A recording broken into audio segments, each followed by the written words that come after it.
blood flow. Yearly blood we present, without the kind consent. The earth, it cries your name, the mind becomes insane. Your name the skies have breathed, and with the skies we bleed. Your name sits on the mind, as two ages align, and as rises the dawn, and every head is torn. Your day unveils its shroud, and gaze at this crowd, lost within this picture, its undying grandeur. Emotion does not speak, only tears down its cheek. Only the sword we hold, and blood shall flow, behold.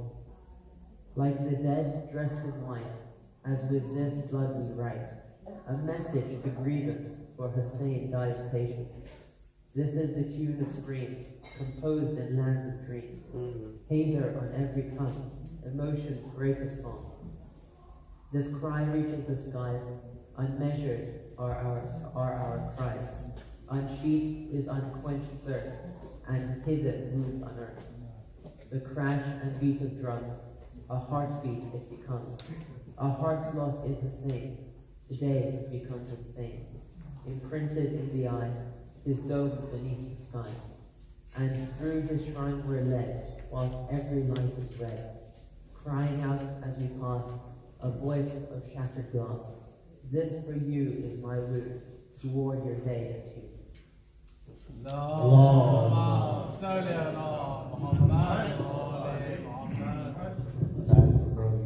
another one tomorrow. Absolutely loved it. It was very clear. Thank you so much, Jazakallah. I'd now like to request some of the reciters to do Soz Salam. I see two, actually one. Farooq Bhai has to be yourself because I was also looking at Intizar Bhai, but I don't know where he's gone. Farooq Bhai, if you don't mind, please, you come up and offer your condolences and your contribution to this evening.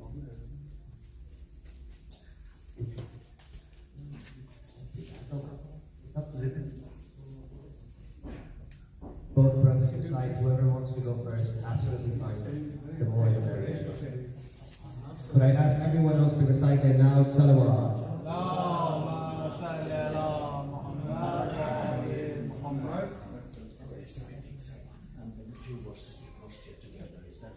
Bismillah.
बच्चे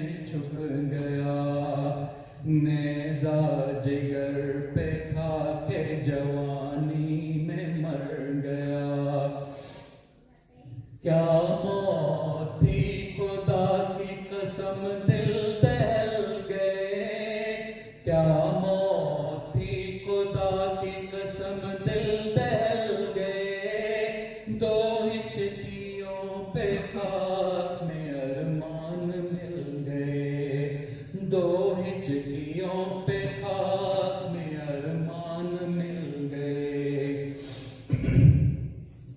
अब्बा जिसके दम से था ज़ैनब को इत्मीनान, थी जिसके दम से फौजे हुसैनी की आन बान। शाने कटा के शेर तराई में सो गया, शाने कटा के शेर तराई में सो गया। ज़ैनब की लो असीर का सामान हो गया। गोदी में खेलता हुआ बच्चा हुसैन का, 2 दिन की भूख प्यास में कुमला के रह गया। गोदी में खेलता हुआ बच्चा हुसैन का, 2 दिन की भूख प्यास में कुमला के रह गया। पानी के मांगने पे जिगर आब हो गया, पानी के मांगने पे जिगर आब हो गया। एक तीर आया हल्क छिदा दम निकल गया, एक तीर आया हल्क छिदा दम निकल गया। ऐ अर्ज़ करबला तेरी गोदी में आकर, फर्जंद फातिमा का बरादर उजड़ गया, फर्जंद फातिमा का बरादर उजड़ गया।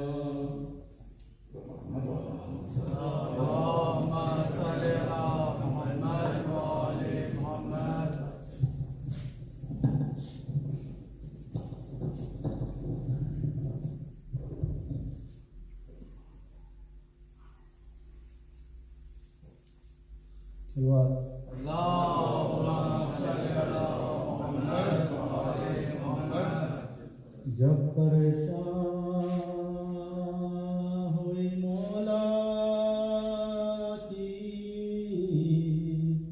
जमात रंग में, हर नमाजी को पसंद आई इकामत रंग में। क़िबला दीन ने किया फर्ज इबादत रंग में, शक्ल मेरा बनी तेरे, शक्ल मेरा बनी तेरे, शहादत रंग में। भूल हुआ इसको इमाम दो जहां कहते हैं, तेरो के साए में शबीर, तेरो के साए में शबीर अज़ान कहते हैं। कुदरत हक से दरीचे हुए फिरदौस के वास, दफ्तर खुल गए दरआए फलक सरता पास। एक बैक उठ गए सफर गए अर्श आला, अंबिया मलको अंबिया मलको पहुँचे कदरदा इसका। मैं हूँ मेरा कितना साए, क्यों न हो मेरे मोहम्मद का, क्यों न हो मेरे मोहम्मद का नवासा है ये वक़्त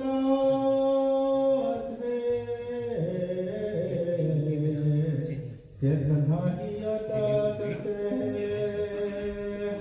मेरे आशिक है शमशी रहा करते हैं, सर कलम होता है वो शुक्र खुदा करते हैं। सादुल वादा यूही वादा, सादुल वादा यूही वादा, वफा करते हैं हम नमाज जनाजे की जो पढ़वाएंगे तुम भी जाना के रसूला ने, तुम भी जाना के रसूला ने, सब जाएंगे। साकिने अर्शे बनी करने लगे नावा, शाह तकबीर यहाँ कह चुके अल्लाह अल्लाह, और इकामत में हुए सर्फ शाह आल-अजाल, जाने वाले तगरे दांके, जाने वाले तगरे आंके, लाखों दफा सूरह हमद नबी ज़्यादा बढ़ा जाता है, शिम्र खंजर लिए सीने पे, शिम्र खंजर लिए सीने पे चढ़ा जाता है। ज़ीनते अर्शे बड़ी खाक अफ़्सदा है, ना बिछोना है, ना मसनद है, ना सज्जादा है। शिम्र खंजर लिए बाली पे इस्तादा है, कोई नाली कहता के, कोई नाली कहता के नबी ज़ादा है। हज़्द सजदे का इधर क़िबला दीन करता है, नियत है ज़िबादर शिमरे, नियत है ज़िबादर शिमरे नहीं करता है। खंजरे ज़ुल्म को चमका के पुकारा दुश्मन, वो सगाए नबवी कांटों में अब ये गर्दन, बोले शे जिसमें तू राजी हो नहीं जाए सुखद, हक ये हक नबी है, हक है हक नबी है, बदन उनका बदन देख सर नंगे, हर एक पूरे जिन्हा आती है, अभी तू ज़िबाना करना मेरी, अभी तू ज़िबान करना मेरी माँ आती है।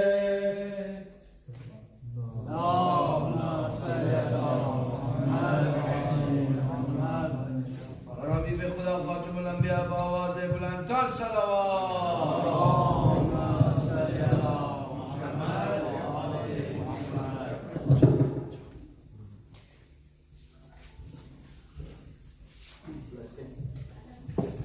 Let's continue to illuminate our souls in this hall with a loud salawat.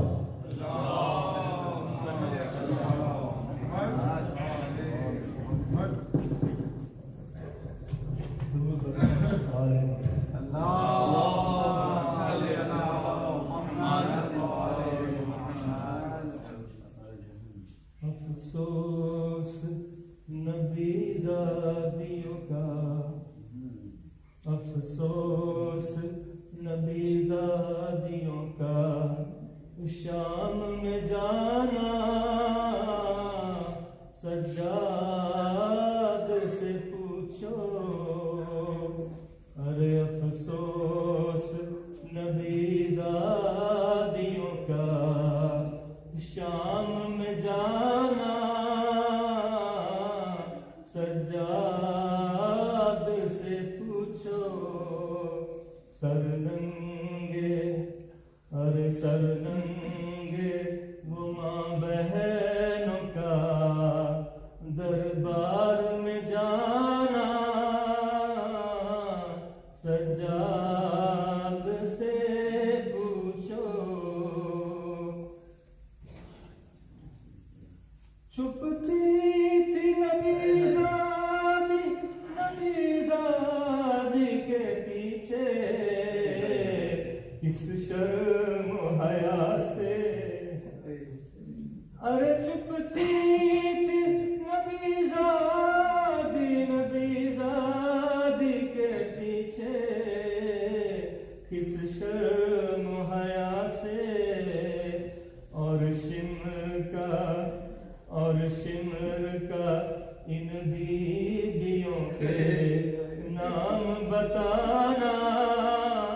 सरतश्त में रखा हुआ ज़ैनब को दिखाना, सज्जाद से पूछो अफसोस नबी ज़ादियों का। जब दोस्ते शबीर ने जिंदा में कज़ा की, आफत की घड़ी थी वो नन्ही सी मैयत बंधे हाथों से उठाना, सज्जाद से पूछो अफसोस नबी ज़ादियों का। शाम में जाना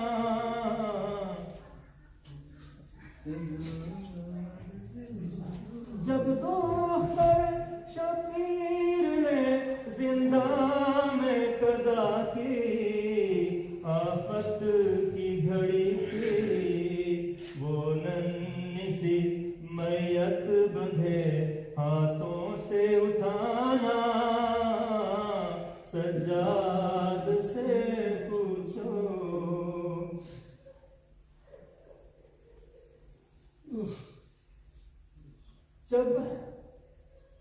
जब बाली सकीना को गुसल देते थे सज्जाद, फरियाद है फरियाद उस नन्ही सी गर्दन पे निशान रस्सी के पाना, सज्जाद से पूछो। जब तेरे सितम दर से छुटे आले पैगंबर, एक शोर था घर घर 18 अजीजों की लहद आके बनाना, सज्जाद से पूछो। जालिम लगे सरवर पे छड़ी मार रहा था, वो वक्त रजब था और उस वक्त खुफी बहनों से अशकों को छुपाना, सज्जाद से पूछो अफसोस नबी ज़ादियों का। शाम को जाना सज्जाद से पूछो।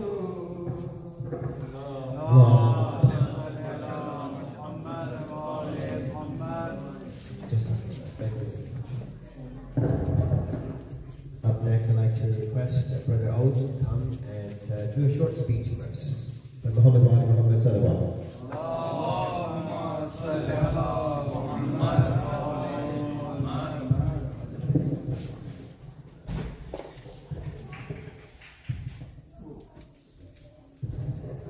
So originally, I was going to do the English translation of Ziyarat al-Shura, but then I decided that it would be more interesting to talk about my perspective of Islam and why I have faith in the religion as much as I do.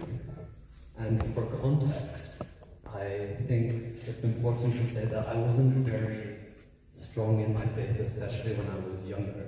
I grew up with this sort of idea that I needed an answer to everything. I needed logic. I needed someone to tell me why things work and why Islam was the right religion. And I would ask people, especially around me in my community, why do you believe in Islam? And they would always say, because it's the right religion, this is the religion that you should follow. I said, well, that's fantastic, you're a Muslim, of course you're going to say that. So I didn't really connect with Islam as well as I should. And then my parents said, read the Quran. And they made me sit down and I read the Quran in Arabic. And I went through the whole thing from right to left, not left to right, right to left. And I went through the whole Quran. And by the end of it, I learned nothing. Surprisingly, I don't know Arabic. And so I didn't really guess anything. I didn't connect with the religion. And this stayed with me. I never connected with Islam for a very, very long time. And I went to university still not as connected to the religion as I could when I went to university, as I'm sure many people know, you get a lot of free time to do whatever you want. And some people use that to mess around, and I decided, especially later in the year, that I would use this time to actually sit down and start reading the Quran in English. Immediately, when I started reading, I could feel that there was something about this book. There was some connection that I had with this book, something that elevated me personally. I felt so much more connected to the world around me. And not day before yesterday, so 3 days ago, I came across one verse in the Quran. It's in the 10th surah. And it says, actually, before I say this, I want to say the context of why this is so important. This book was written how many years ago? Do you know? 1400 years ago. Science at the time was not brilliant.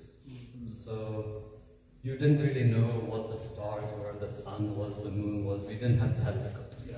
So if I said, look at this giant sphere in the night sky, and I said, what is this? Do you know? Could you tell me? This thing. We call it the moon. What is it? No, it's the moon. It's the moon. I don't know. Do you know what is the moon? No, no one knows what the moon is. It's a planet. It's a planet. Do you think back then they said, yes, this is a planet? Well, yeah. Yeah. No one knew what it was. And in the Quran, Surah 10, verse 2, it says, Allah is the one who made the sun a radiant source and the moon a reflected light.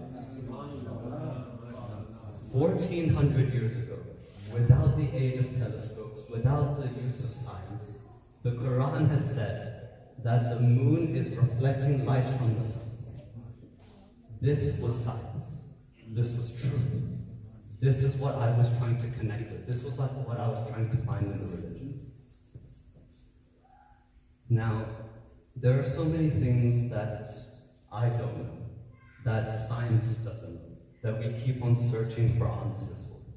And there are many questions that you people might have, every day, all the time.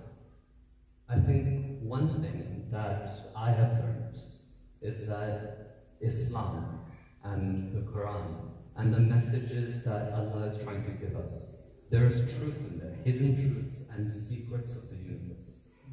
And I encourage everyone to maybe spend some time actively trying to search it. Maybe you don't know Arabic, so reading the Quran may be spiritual for you, but you don't know what you're reading. So maybe try and read it in English or in Urdu, or maybe German if you prefer German, I don't know. But actively search for what it is you're looking for. I know after Majlis, at least for me, I go home, eat the barak, and I'm going to sleep. I don't really think about it. But our speaker has given us many things to think about, and many sources to read and search for. So I encourage you, not just during Muharram, but throughout the year, to look for truth and to read into the religion, because there is so much that you can actually find waiting to be discovered.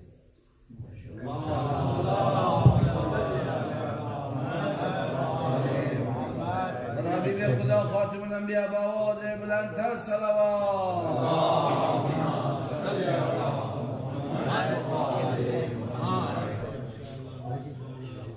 محمد و آل محمد صلوات.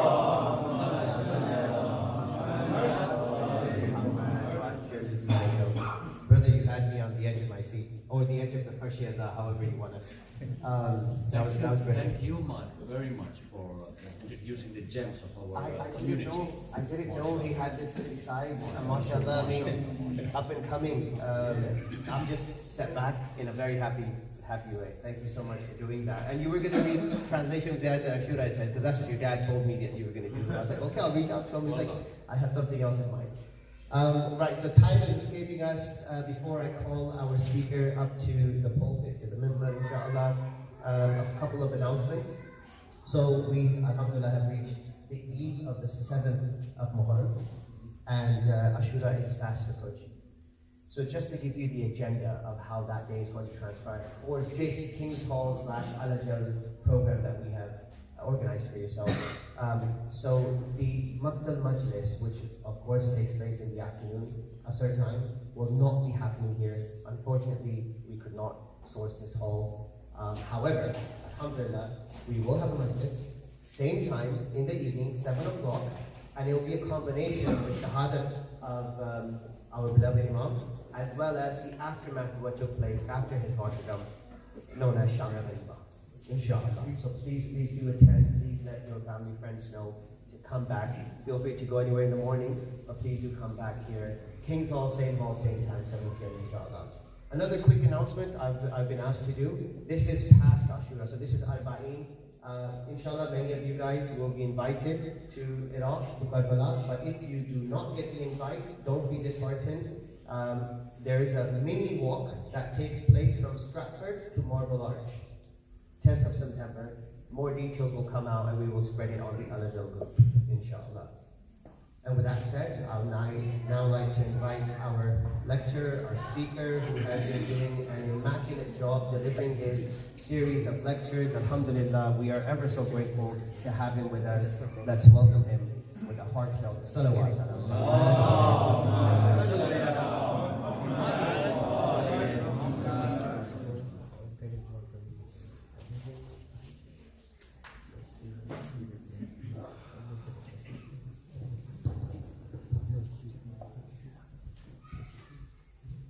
First of all, that was an excellent speech.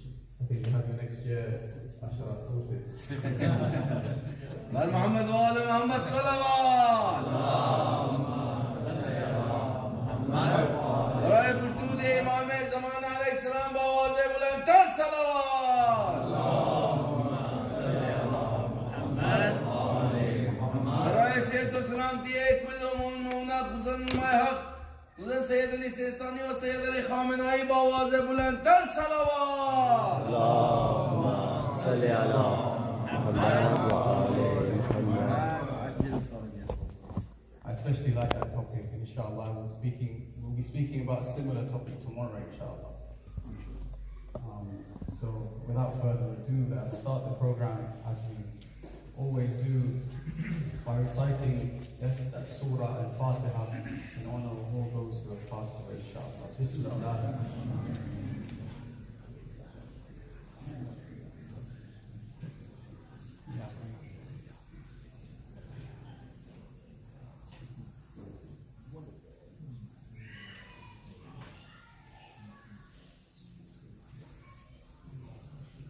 أعوذ بالله من الشيطان الرجيم. بسم الله الرحمن الرحيم.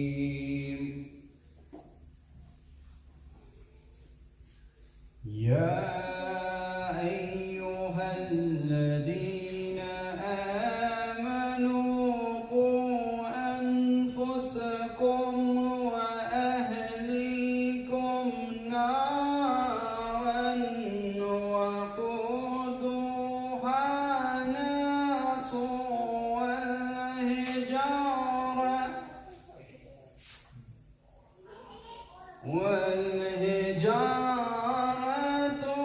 عليها ملائكة غلاظ شداد لا يعصون الله ما أمرهم ويفعلون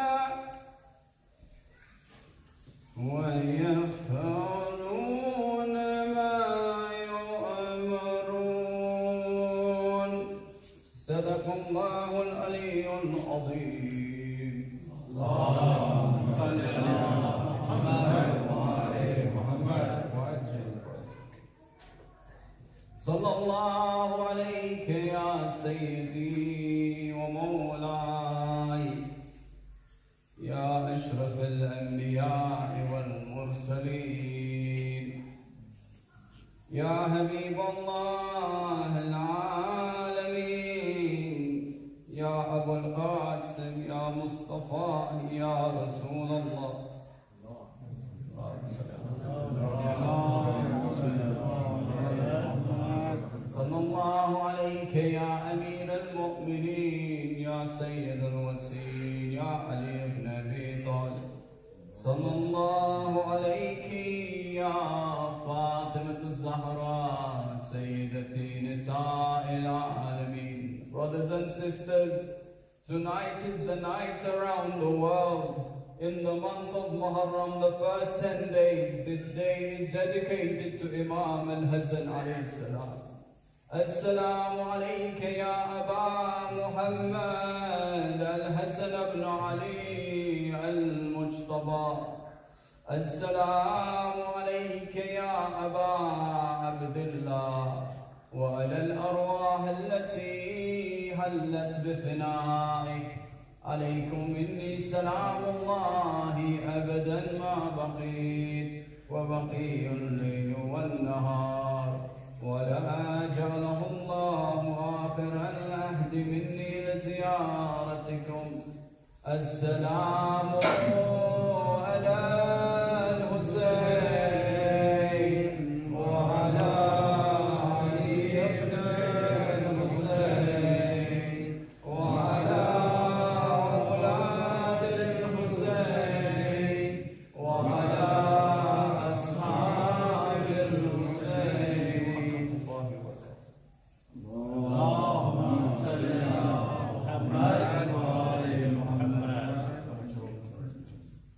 As we've been discussing over the last few nights about Allah's mercy, about how we must be grateful to Allah subhanahu wa ta'ala, and yesterday about the struggles and the reasons for the struggles that we encounter in our daily lives, or maybe they happen once a year or whatnot, the reasons for these. That these struggles are there for us to reach Allah subhanahu wa ta'ala. There's a hadith which mentions that there are certain stations in Jannah which you will only achieve. You will only reach these stations if you've been tested with your health or your wealth. That, in other words, it's not possible if you want to go to Jannah. Allah subhanahu wa ta'ala, you know, if we're looking at investment terms, yeah, we're putting our business hats on. Allah subhanahu wa ta'ala is offering infinite reward. You look at, Fundsmith or, Warren Buffett's tracker, fund, he says he'll get 2% a year. And the last 2 years he's been down 20%, whatever it is. But when we look at these things, we invest in the best people to give us advice, financial advice. Allah subhanahu wa ta'ala, He's mentioned it very clearly. Yes? You live a life worshipping Allah subhanahu wa ta'ala, you reach those levels, you will have infinity. Yes? Infinity in the hereafter. This is the best investment, brothers and sisters. And the struggles we have is the manner in which we raise our status. There were two things which I never got a chance to mention, but I think I'll finish off the topic very quickly before we move on to our next topic. Which are two ways Allah subhanahu wa ta'ala has given us absolute gems in how we combat when we are dealing with suffering. In fact, I can think of three now, another one's come to my mind. The first one, if I take you to the Holy Quran, there's a piece of advice Allah subhanahu wa ta'ala gives us. And that piece of advice, I am absolutely certain that pretty much all of you know this. Maybe it's not at the tips of your tongue, but you've all heard this kind of verse. The verse starts with, I'll start the verse off and maybe someone can finish it off. The verse starts by talking about the believers. It says, and when affliction comes to them, they say, Inna lillahi wa inna ilayhi raji'un. What a beautiful statement. We usually say, Inna lillahi wa inna ilayhi raji'un when someone's died, yes? Someone passes away. When we hear that sad news that reaches us, we say, Inna lillahi wa inna ilayhi raji'un. Do we ever contemplate what this means? I would not be surprised, I'm sure this isn't the case, but I would not be surprised if there's some people, maybe not in this community, maybe somewhere, who say this statement and don't even know what it means. Inna lillahi wa inna ilayhi raji'un. What does it mean?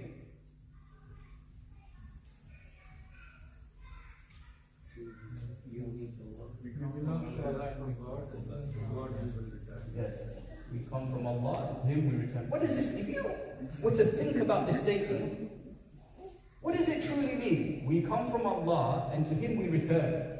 How does that help me when I'm going through trouble? If I have something in my life, yes, maybe I've lost all my money, maybe I've had I've just gone to the doctor, he's told me you have this really bad illness. How is this verse, reciting this verse, going to help me? Contemplate it. Think about it. From Allah we come, and to Him we return. What does that mean? If you were to think about it. Reality check. A reality check. In what way? If you could elaborate. That the base is eventually it's Allah. It's Allah willing, and we have to go back to Him. So this is temporary. Temporary. That's the beautiful thing. Wealth and everything is temporary. The permanent is your needs. That's right. The permanent is your deeds, wealth, all this health, all this material life. This is all temporary. The brilliant answers. When we say that, next time you say it, truly contemplate on the meaning of what you're saying. From Allah we have come on this earth, yes, and to Him surely we return. This transient earth is temporary. Everything that happens will come to an end. You're feeling anxiety. It's not the end, brothers and sisters. It's not the end. It's not the end. You follow Allah subhanahu wa ta'ala. Yes, to Him we return. Whatever happens here, it's temporary.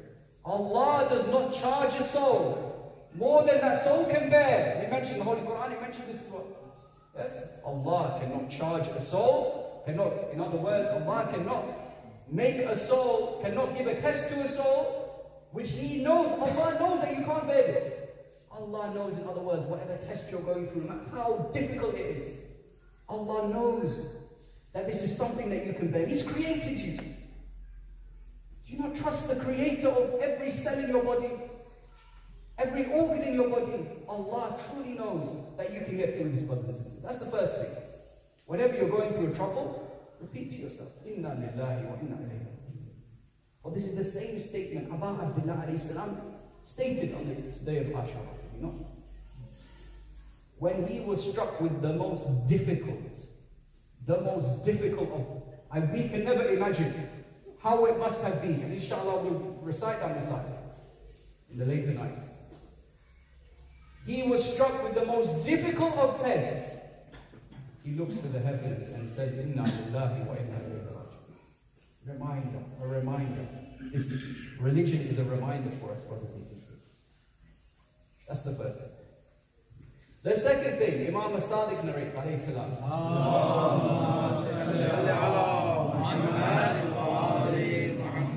The Imam says, when you are having afflictions, yes, when you're having problems, recite to yourself, La hawla wa la quwwata illa billah.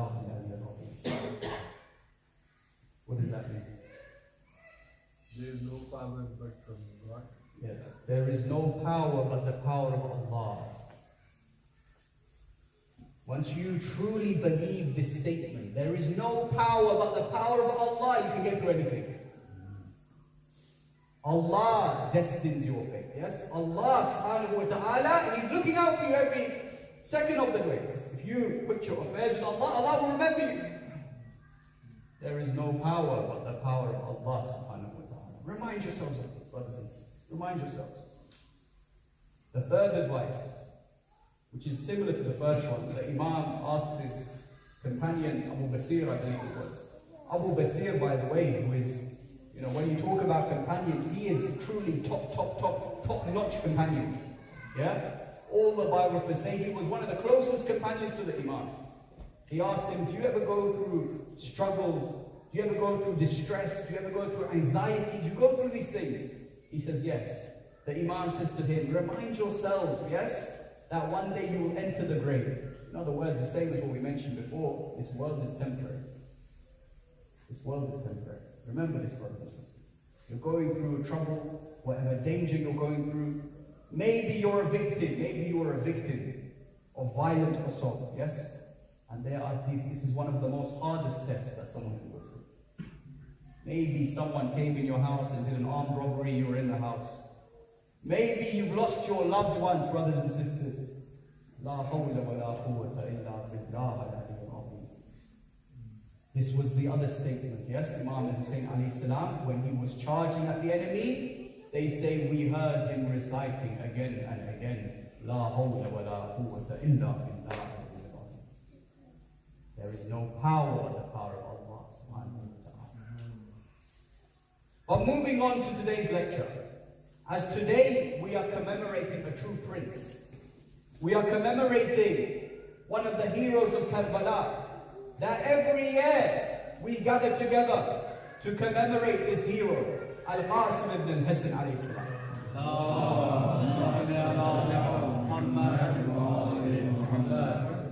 Al-Qasim, yes, his age was around 13 to 14 years old. Yet you have people 50, 60, 70, yes, Maraja, who've studied for 60, 70 years, in some cases, coming and paying their respects, commemorating Al-Qasim ibn Hassan. When you look at someone's life, maybe you think, I lost my son. And believe me, I have no idea how this feels. Because this is one of the most difficult tests. Yes, Allah subhanahu wa ta'ala, Rasulullah sallallahu alayhi wa alayhi mentioned,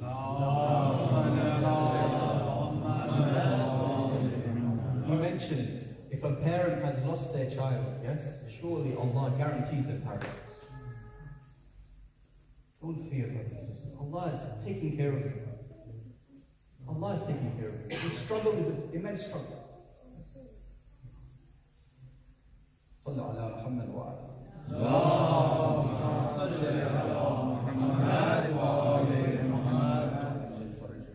So Al-Qasim ibn Hassan, yes, the son of Imam Hassan, a 13, 14-year-old boy, showed us as humanity that no matter how old you are, the same as old in Muhammad last night, yes, they were how old? 7, 8, 9, these ages, yes. Tomorrow, in 2 days' time, Ali al-Akbar alayhi salam, we will be commemorating. He was around the age, some say 18, 19, more accurately he was 27 it seems. But we see that there are many youths of Karbala. And it's important for us to focus upon these youths because they lived a life that yes, their lifespan was short, but they reached the highest of heavens of how they used their time in this world. And this is an example for us. This is an example for us that firstly, we can't take life for granted. We don't know when it's going to end. It could literally end tonight. We don't even know. Maybe Ashura. We don't even know. All I know is Allah is the best of planners. Yes, Allah is the best of planners. And I have met there's a sincere brother I know. And he's lost, I think, 2, 3 children. SubhanAllah. And when you ask him, he says, I put my faith entirely in Allah subhanahu wa ta'ala. How do I know if this child grew up, they might have become a kafir, they might have gone and done something negative? Allah truly is the best of planners. No matter what He planned, I know it's the best plan. May Allah give that brother more in this way. Let us learn from him as well, inshallah. So we see from Qasim ibn Hassan, yes, that he was a young youth. But today I want to speak about how is it that we can maybe transform our youth in a way that they can follow in the footsteps of these youths of Karbala. That we can have youths who are empowered so that then when they grow up, when we are elderly and maybe we're immobile, maybe we can't do much, that we don't have to worry, these youths will carry on holding the flag of Imam Hussein alayhi salam. What can we take from this? When we look at today's life, why is this relevant today? You look at today's life, have you heard the phrase, the rat race? Yeah? Living in a rat race, yes? Where it's basically the idea that we're all rats running to work, coming back, working hard all day, no time for ourselves, yes? Go to work in the morning, come work in the evening, whole day of work. It's not the most exciting thing. You might have the most stressful job, the most stressful boss. Yes, it might be very difficult. You come home absolutely exhausted. Go to sleep, same thing again, same thing again, same thing again. Our children, brothers and sisters, are true beauties, true gems Allah subhanahu wa ta'ala has blessed us with. And I want you to guess, I got a few statistics up, where they did a study where they asked, I believe it was 2,000 parents in the United Kingdom. They did a poll and asked them, how much time they got them to actually count how much time do you spend with your child in conversing with them, how much time do you talk to them? So the first one, before school, if you have to guess. How many hours? I think it's a few hours. No, not an hour. 10 minutes, 9 minutes, 9 minutes. I mean, before school, it's hectic, you know, understandable. After school.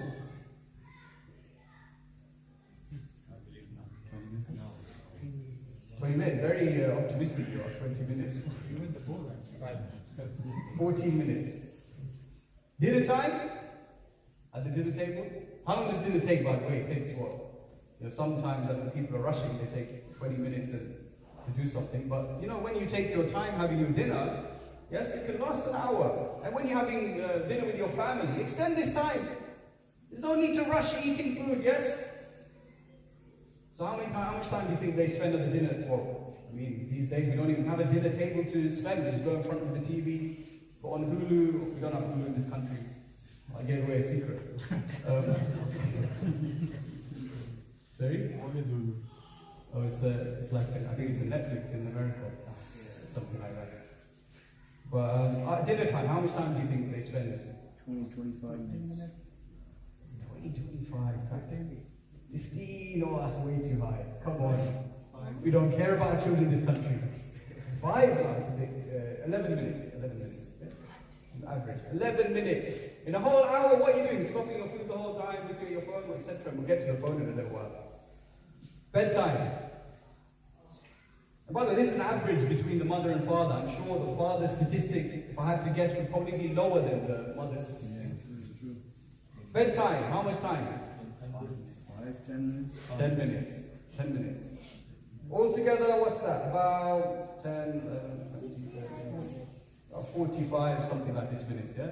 A whole day, 45 minutes, yes? Out of all that time you had in your day, with your children, these blessings that you've been praying your whole life. I want to have children when you're a kid. When you're a teenager, I can't wait to have children. You have that child, 45 minutes, spending time with them. And of that time, by the way, how much is actually asking them, how was your day? You know, a lot of the time we're asking, did you do your revision? Did you take the bins out? Did you do this? Did you do that?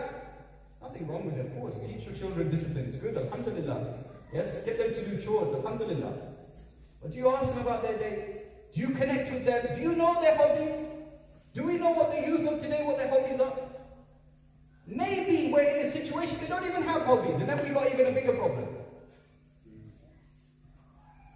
Because if you don't have hobbies, yes, I would suggest to you, maybe go and contemplate, right, what do you think that you would like doing? For a lot of people it's sports, yeah? Maybe it's a specific sport they love. For some people it might be something else, maybe something in the arts. Maybe it's reading, yes? There's so many different things that the youth may be interested in, yeah? And as a parent, if I'm absolutely not interested, yeah, in my child's hobby, maybe they like cars and I have no interest in cars, yeah, am I just going to be like, come on, you got to come with me, watch Man United play? Yeah, we scored, and my kids just like absolutely clueless. Invest in what your child loves. Invest in it. Spend time with your children, brothers and sisters. This is very important, very important. They don't spend time with you, what happens? Connection, not very strong. They go to school, instead of having that love for their family, they look for love elsewhere, yes, at school. And maybe they get the wrong circle around them, and that is now their source of love, their source of friendship, everything that they want. When they want advice, who do they go to? Who do these children go to when they want advice? Do they go to their parents?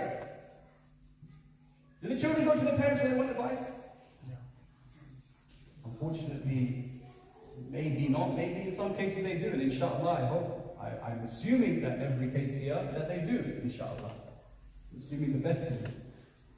But there is a real problem, no doubt, that they may, when they need advice from someone, they just go to their friends who obviously are the same immature level that they are, and also they come from different backgrounds, different ethics, you don't know what their values are. This is a risk.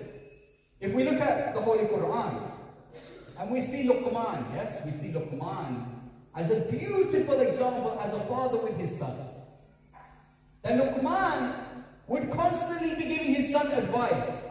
And maybe we could take a few lessons from Luqman. Oh my son, you are passing various stages of this journey. This journey is life, yes? Teaching his son the various stages of his life. Hence the house towards which you have turned your face is coming nearer. And the house in which you are now is getting more and more away from you every day. What does that mean? The house in which, I'll say again, the house in which you have turned to is coming nearer. Death?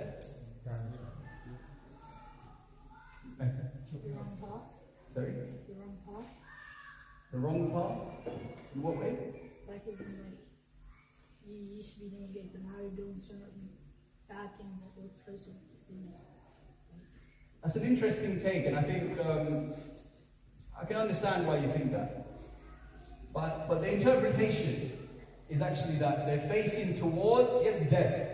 In other words, the hereafter. That's in which, my son, you are facing towards death. You're facing towards a house, that house you will live in for eternity, yes? The hereafter.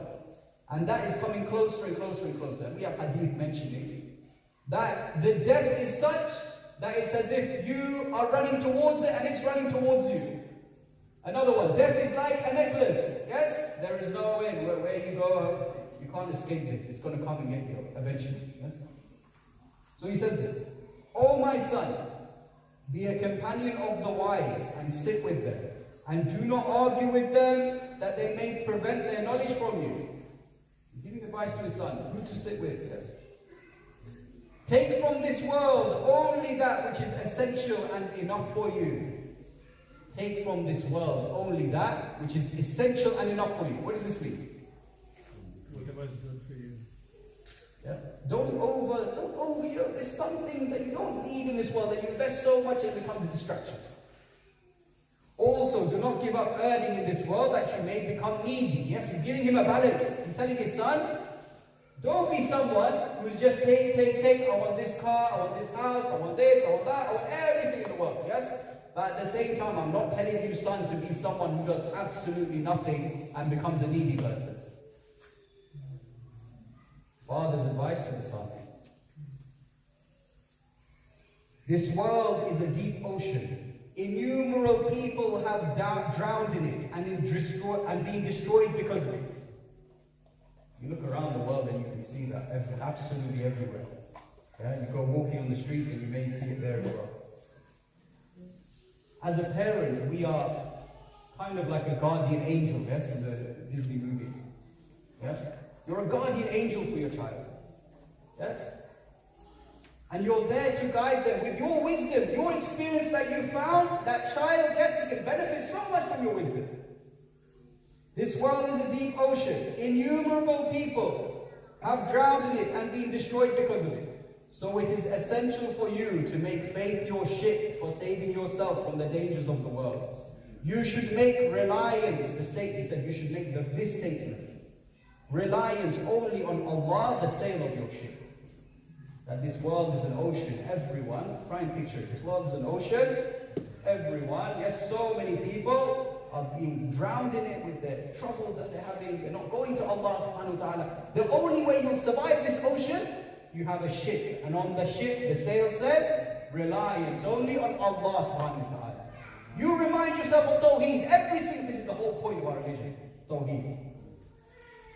Your provision in the ship should be avoidance of the haram and the undesirable acts. Obviously, there's so much advice given that I just thought I'd take a couple of lines from it. And I would recommend, if you go on Hayat al-Qulub, Volume 2, it's a beautiful book written by Allama Majlisi, yes, it was Allama Majlisi. And he basically has chapters on each of the prophets, and he has so many hadith from the imams explaining their lives. If you go to the chapter of Luqman, you'll see this in a lot more detail, just if you want to do a bit more research. And I highly recommend it. It's one of the best chapters I've read, I think, in that book. So we see Luqman alayhi salam is speaking to his son, giving him advice, giving us, who look back at that advice he gave his son on how we should be as parents to our children. And if you are sitting here, you don't have a child, yeah? A lot of people don't have children. A lot of people, Allah, this is their test that they can't have children. And may Allah bless them. This is a difficult test. If you have a child, be grateful every single day that you have this child. Yes, it's a very difficult test. But the Imam Zainul Abidin alayhi salam says,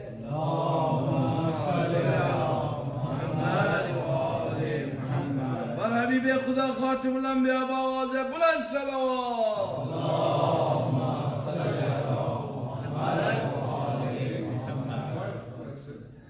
The Imam says, and I mentioned this hadith a few days ago, that this ummah is such that the young amongst you are like your children.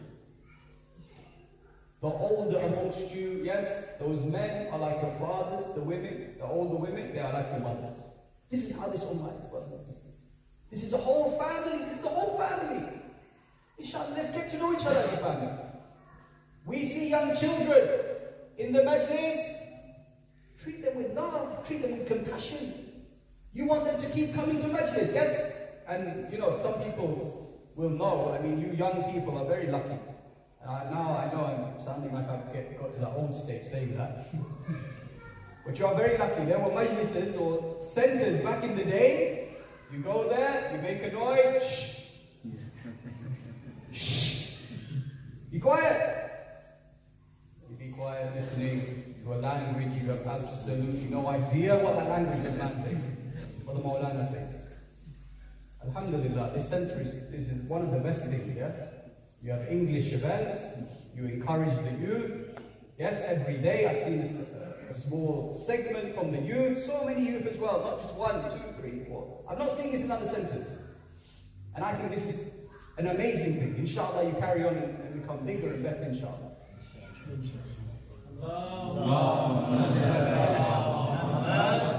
Nare Takbir, Nare Risalat, Kulla Iman Nara.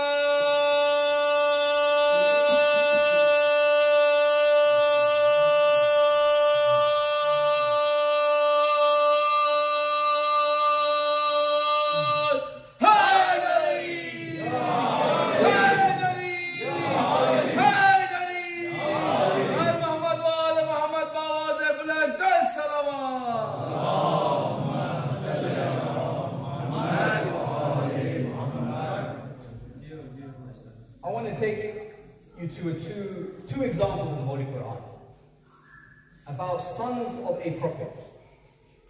And they're not Habil and Qabil, by the way. Two examples in the Quran where these two individuals, their father was a prophet, and not any prophet, one of the best prophets, you know, out of the 124,000. The first one, Ishmael. And the other one, the son of Nuh alayhi salam. The son of Nuh alayhi salam. If you don't know the story, Nuh alayhi salam, yes, I think I mentioned it a few days ago actually, that he was building this ark, yes, the ship. Allah commanded him, everyone would mock him. Everyone, they go him in the street, they say to him, what are you doing? Like, treat him like he's some crazy person, he's the prophet of Allah. His wife, she was also someone who would mock him. And the son would also mock him. The son, yes, it gets to a stage where the verse in the Holy Quran mentions, where Nuh alayhi salam says, embark with us and do not be of the disbelievers. His son says, I will go to a mountain which will protect me from the water. Nuh replies, on this day there is no saving from Allah's command.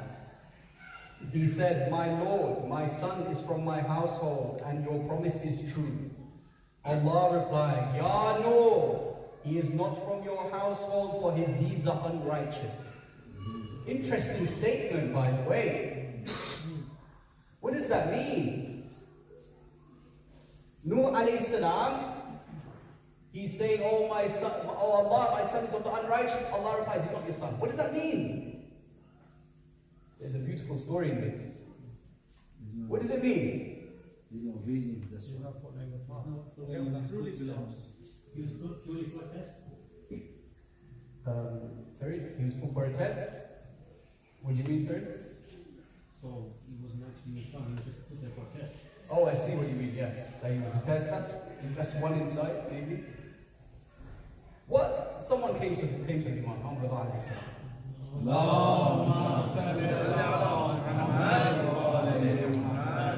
He came to the Imam, and the Imam said to his companion, I think his name was Al-Hasan Al-Washah, his name was, I believe. He's from Kufa. The Imam said to him, what do the people say about this verse? He replied and said, the people are saying that Allah means that he's not the biological son, he's an adopted son of Nuh. The Imam said, they are not telling the truth. For surely he was the biological son of Nuh alayhi salam. But Allah responded, because of his actions, the spiritual connection of him being the son of Nuh was wiped out, in other words. Allah did not see him as the son of Nuh anymore. And then he looks at his companion, and this is for every single one of you. He said, if you companions love Allah and follow his commands, you are our offspring as well. Al-Hasan al-Washah is not his son, his grand, he's a companion. You want to be of the ones who are with the Ahlul Bayt alayhi. What a beautiful thing, the Imam saying. That you are also of our family. Yes, I believe he said of the Ahlul Bayt. The same way Rasulullah would say about Salman. Do not call him Salman al-Farsi. Call him Salman al-Muhammadi. Yes? This is this religion. It's not my bloodline is better than your bloodline, this bloodline. This is this religion, brothers and sisters. So the Nuh alayhi salam, his son, yes, he went straight. Ibrahim, yes? Ibrahim's son alayhi salam, Ishmael alayhi salam, yes? Who knows how old Ibrahim was when he had his first child, which was Ishmael? 80, 100, I mean, what we... 91, very precise. That is, I believe, the correct answer. I guess what we got about from all the answers was he was extremely old. He was very elderly. And what a beautiful thing that he would be praying for a son so much that Allah subhanahu wa ta'ala gave him gave him that son when he was at an old age, 91. He had to wait 91 years before having a child, Ishmael, yes? 91 years. You have that son, and Allah comes to you in a dream and tells you, okay, now you have to sacrifice his son. Your son's 13 years old. Some people come and they say, I don't understand the point of this story. If I have a dream, yes, some people say, if I have a dream and Allah tells me to kill my son, surely I need to go to a mental hospital. People say this. I mean, if you feel like acting on that, I would recommend you do. However, you are not Ibrahim alayhi salam. Ibrahim alayhi salam was a prophet. Already, this wasn't the test to become a prophet. He was already a prophet. He was a prophet. And when the command comes from Allah in the dreams of a prophet, that is certainly from Allah subhanahu wa ta'ala. And when Ibrahim alayhi salam saw this, he had no option. He had to go through with the sacrifice. So he goes to his son. He asks his son. He says to his son, he says, oh my son, I see in my sleep that I sacrifice you. So what do you think? Nuh alayhi salam's son, he was not interested in Islam at all. Ibrahim alayhi salam's son, he says, oh my father, do as you are commanded. You will find me, God willing, among the full-bearing. And when Ibrahim and Ishmael raised the foundations of the Kaaba, yes, it goes on to say, yes, we know the story. He went, yes, he put a blindfold on to slaughter his son, and it was the place of the ram. The hadith mentioned that Ibrahim alayhi salam, he was very upset that this happened because he was saying, has Allah not accepted my sacrifice? Has Allah not accepted? I was ready to give everything, I'm ready to give everything for Allah. And then the verse came down saying that surely this sacrifice has been saved for another time. Ibrahim, yes, Ishmael alayhi salam is saved from his offspring comes Imam al-Hussein alayhi salam. So we have two prophets. One prophet, his son is not on the right path. The other prophet, his son is on the right path. And it goes to an extent where he becomes, yes, a prophet himself. And the story of Ishmael and Ibrahim alayhi salam, it is wajib that we go to the Kaaba, we go to Hajj, and so many things we do in Hajj is to do with Ibrahim and Ishmael alayhi salam. So many things, yes. They have in Hajj, I believe, they have the footsteps in which they built the Kaaba. On Eid al-Adha, yes, we have to sacrifice a goat or some animal, give it to the poor, yes, because of the story of Ishmael and Ibrahim alayhi salam. What a beautiful story. So one thing I mentioned, yes, and one thing I've looked into the books of the scholars, and what they mentioned, a very interesting insight, that the son of Nuh alayhi salam, his mother was someone who the Quran cursed, yes? The Quran says about the mother of Nuh alayhi salam, he says Allah sets forth an example for the disbelievers of the wife of Nuh and Lut. They were under two of our righteous servants, but they betrayed them. So they have availed from naught against Allah. It was said to them, enter the fire and those who go therein. If you have a mother and a father is preaching to Allah subhanahu wa ta'ala, inviting you to Islam, teaching you about Islam, and the other parent is doing the complete opposite, how difficult it will be then? How difficult it will be for that child to know what is right, what's wrong? This is why it's so important, brothers and sisters, when you pick your, those who are not married, when you pick your spouse, the number one item should be how they fare in religious matters. How important religion is to them. This is going to be the mother of your child. This is going to be the father of your child. And I don't want people to come to me and say, are you saying that it's the mother's fault? I'm not saying it's the mother's fault, no. I'm saying yes, if you have one parent who's not in the right, it's going to be a problem. Because I'm not saying that. You look at Asiya, one of the best ladies to ever walk on this planet. Who was her husband? A man who thought he was God. The most cursed creature, one of the most cursed creatures to ever walk on this planet, Fir'aun. So pick a spouse, brothers and sisters. And if you want to show, if you want your children to follow Allah subhanahu wa ta'ala, you need to show them the benefits of this religion. Show them how this religion benefits you. If you're someone, these examples may exist. If you're someone, you don't pray salah at all. Son, I want you to pray salah. Your son looks up to you. Your son looks up to you. He looks at you and says, I look up to you. You don't pray salah. Why should I pray salah? This is what goes through his mind. Maybe a mother says, I want you to wear hijab. I don't wear hijab. Your daughter looks up to you. If you don't wear the hijab, how they? Why would they? What's the motivation? Yet if you tell your son, yes, I pray salah 5 times a day, it brings me such peace, this salah. This salah allows me to understand my motivations. 5 times a day, it reminds me of what my motivations of living is. So that I don't make mistakes that are going to hurt me in the future. If you explain salah like this, and you do salah, and you teach them salah, I will guarantee you have different results. Show them the beauty of this religion. We have another hadith mentioning, when you're giving charity, put the money in the child's hands and get them to give the charity. Why? There's a study. There's a study which mentions that in America what they did is, they gave, I believe it was $10, $20 to 2 groups of people. The first group, they said, spend it on yourselves. Yeah, go buy something for yourself. The second group, go spend it on someone else that you know, that someone who needs something, go spend it on them.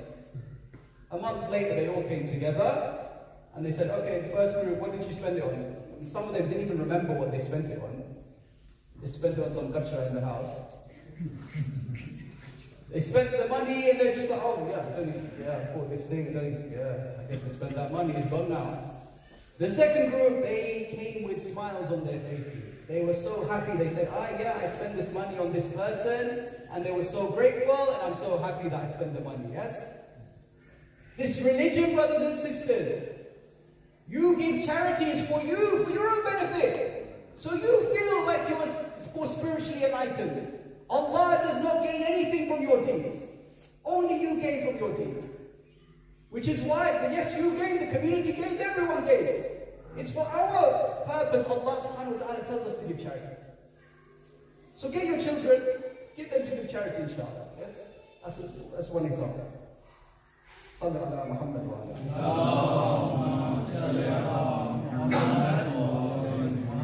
And just a final point of advice. I know we're running short of time. A final point of advice is for those of you, yes, you're going to thank me. I've been lecturing your mums and dads this whole time. Now it's time to lecture you guys.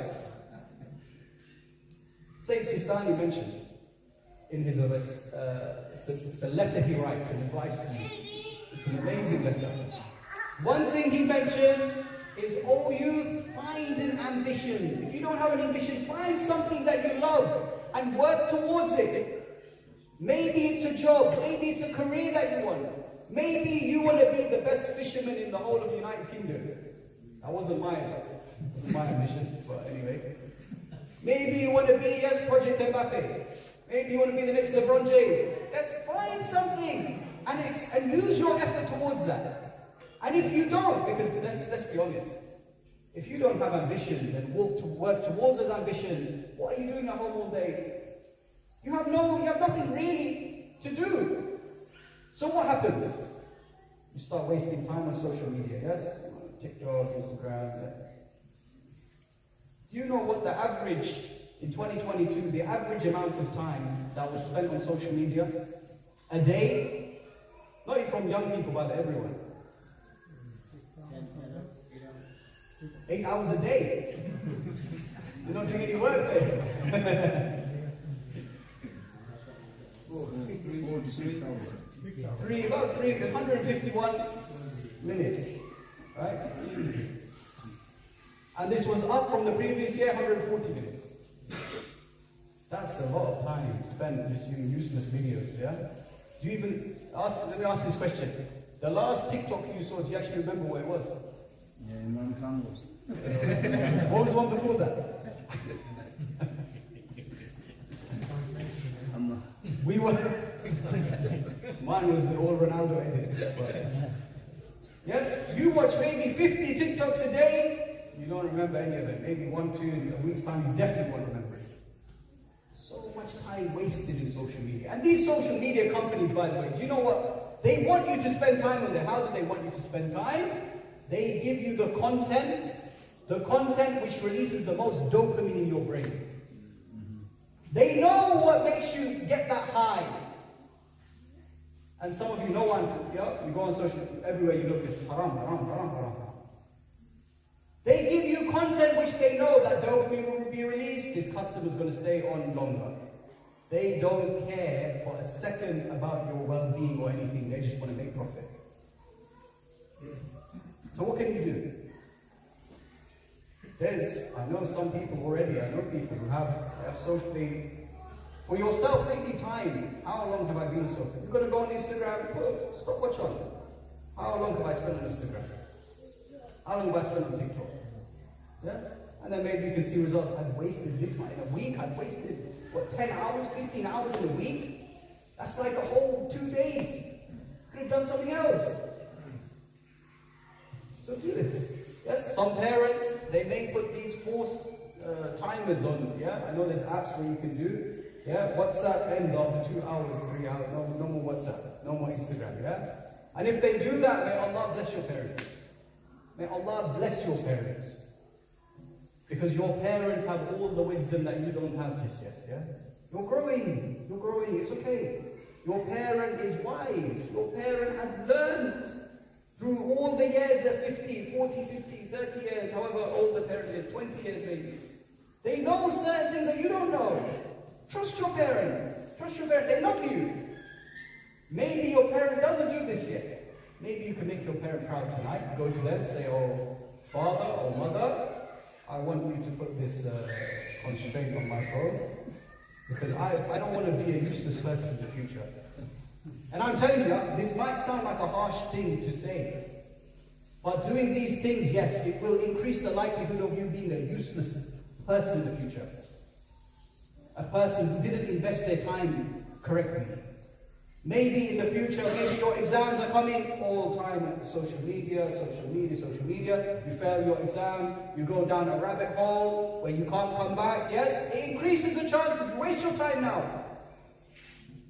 These hours that you spend are going to affect you so much in the future, brothers and sisters. Which is why Amir al-Mu'minin alayhi salam says,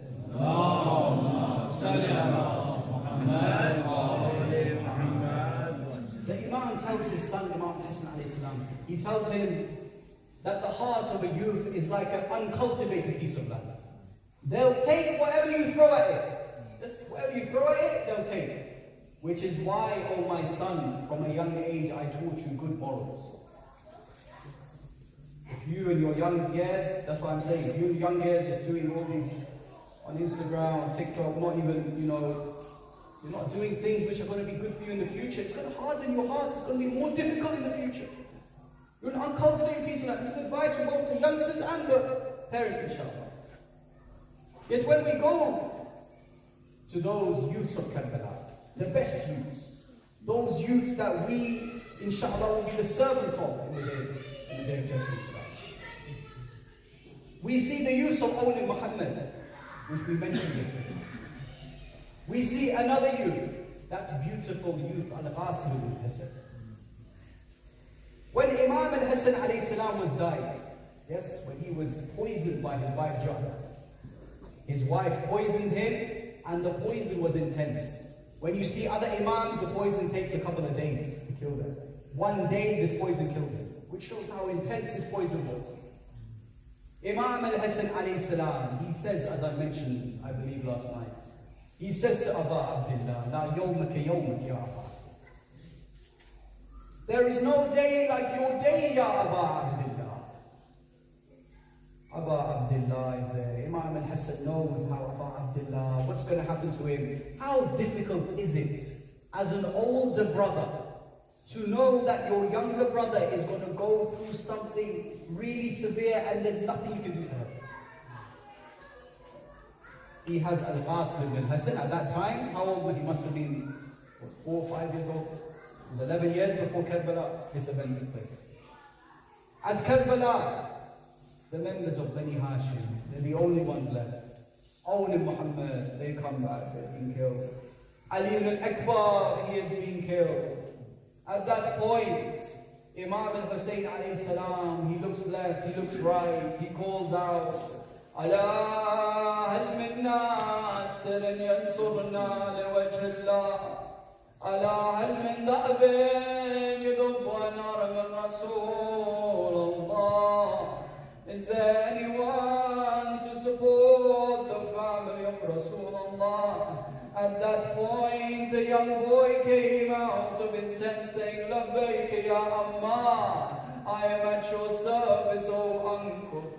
He came to Aba Abdullah seeking permission for the first time on the day of Ashura. Aba Abdullah said to him, absolutely not, Al-Qasim. You are the amana of my brother Hassan. How can I let you go and be killed? You are the one, Imam al-Hassan, that every time I want to remember my brother, I look in your face, Al-Qasim. The Magdal says this young boy fell to the ground, crying and weeping to Aba Abdullah, begging him for permission. Aba Abdullah said to him, O Qasim, I cannot give you permission. Al-Qasim then left the tent and went to the tent of his mother, looking upset. Looking down, his mother said to him, what is wrong, O Qasim? He said to her, oh mother, my uncle did not give me permission to go fight.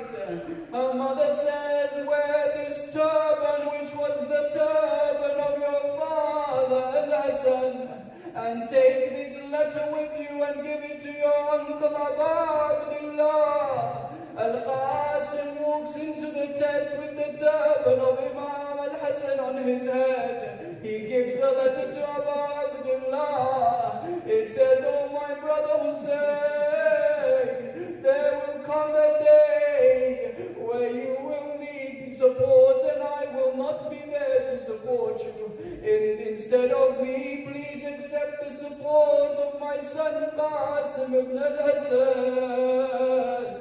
He then starts weeping and says, "Oh Qasim, if you want to go and fight, then go and say farewell to your aunt Zainab." He goes to the tent of Zainab. Zainab calls out, "Ya Aba Muhammad, is that you, Ya Hassan? I can't recognize. I thought this was Imam al-Hassan coming to the tent." Imam al-Hassan, Al-Qasim ibn al-Hassan, as he's going into the battlefield, Imam al-Hussein, he tries to put an armor on him, but this young boy, there's no armor to protect him because he's so young. Imam al-Hussein instead, he takes his turban, he cuts it into two, he uses one for the helmet and the other to cover his chest. This Qasim, he goes into the battlefield, the enemy call out. They say, "Did we not kill the son of Aba Abdullah? Did we not kill Ali al-Akbar? Who is this boy?" So Qasim introduces himself. He calls out, "In tunkiruni fa'ana najl al-Hasan. In tunkiruni fa'ana najl al-Hasan." If you do not know me, know that I am the son of Hassan. Najsib al-Nabi al-Mustafa al-Mu'taman. And he is the son of Rasulullah. The next line breaks the heart. Hada al-Hussein al-Kanasir al-Mu'taman. Aba Abdullah, yes, he's the grandson of Rasulullah. You would imagine he'd be treated like a king. Instead, Al-Qasim said, "How is it that Hussein is being treated like a captive in the desert? I raised my sword to protect my uncle." Al-Qasim fights until a man says, he says, "May the curse of the arrows be on me. If I do not kill this young boy and see his uncle weep over him." Hamid al-Muslim says to him, he says, "Do you not see his face shining like the moon? Why don't you leave him alone? Why don't you let someone else kill him?" Allahu Akbar. Al-Qasim, Ya Qasim, Al-Qasim ibn al-Hasan, he then bends down for a moment. Why does he bend down? His sandal has slipped. Not caring about this kuffar around him, he bends down. As he bends down, a wicked man comes from behind. He strikes Al-Qasim on his head. Rahimullah bin Adam, may Allah reward you for calling out, "Wa Qasima, wa al-Hasana." Al-Qasim falls down.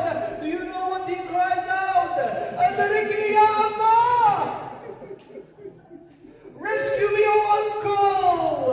Aba Abdullah rushes towards Al-Qasim. They all are striking Qasim from all directions. Aba Abdullah looks at Qasim. He says to him, "It is painful for your uncle that you call unto him and he cannot respond, or I call unto you and you cannot hear me." At that moment, he takes Al-Qasim back to the tent. Ya Mu'mineen, the Masbal says, as he took Al-Qasim back to the tent, this young boy's legs and arms were dragging in the sand. Aba Abdullah, what happened? Was your back now bent from the death of Al-Qasim? Allahu Akbar.